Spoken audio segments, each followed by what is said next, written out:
They have a good home here." They passed across the shadow of a statue. A creature of hooves and horns loomed above them. "But why don't you let them go?" "To what end?" He raised his one eyebrow. "Freedom isn't a gift to one who can't use it." She frowned at him. He pushed open a door. "Here." "Yes. Draw her in. Make her be silent." The room was dim, shelves heavy with books. He let her wander, her fingers trailing over their spines. Somewhere in his heart, the creature hissed with heat and helpless fury. "Let me taste her, or I will rend your insides to bloody shreds. I will tear myself free of your flesh, rip down the skies, and rain death on this accursed rock." "Peace, your melodrama bores me. I'll bring you what you need. In time. You wait until I say. I starve, you perish. Where is your learning then?" "I won't let you starve." He laughed again, and the girl turned to look at him soft in the grey air. "Come here," he said gently. She came, still cocky as she laid a hand on his shoulder. Her chin tilted sideways, assumption and invitation. For a moment he allowed himself to be charmed by her brazenness. The creature in him trembled, and the blade opened her throat. A single slash, a red line, a ripping, widening smile, a flood of rich darkness that covered his hands, concealed the ever-moving sigils.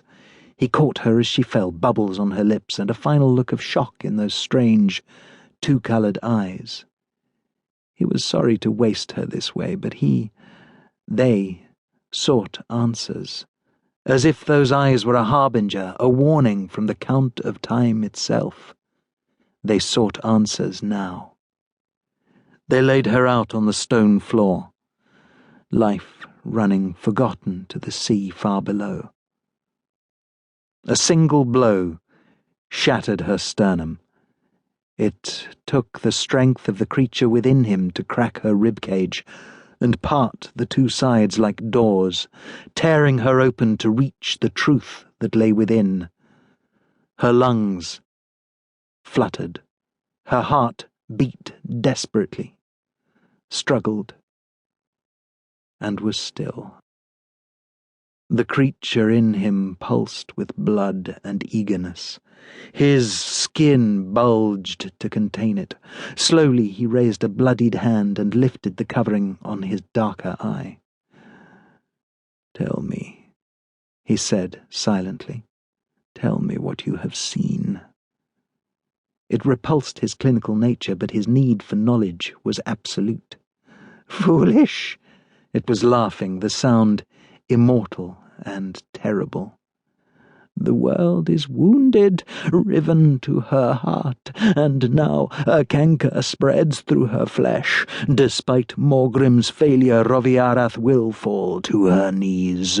Favion lies trembling, her pale thighs wide.